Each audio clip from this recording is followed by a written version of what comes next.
Jaime. Alright, so Ate Shaw and Kuya Matthew, mag-jump lang ta. Alright, mag-shake lang ta. Okay, so lagyan natin ang limang ping pong balls yan, Ate Shakira. Okay, so meron na mga ping pong balls at mga players. Okay, so bago tayo magsimula, tanungin muna natin kung ready na ba sila. Alright, Kuya Matthew, are you ready? Yeah. Yeah! How about na si Ate Shaw? Are you ready? Yes. Wow!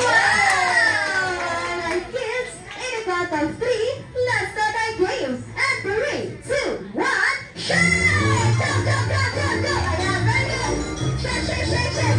Alright, so may nanalo na kids. Okay, so panalo sa ating game. Ayaw lang ito, kundi si Kuya Matthew! Palamakan naman natin si Kuya Matthew!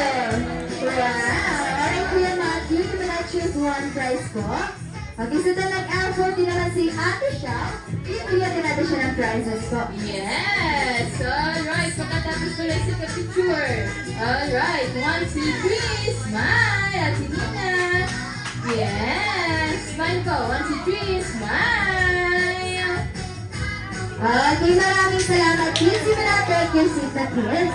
Okay, para sa last round natin po, kailangan natin ng dalawang players.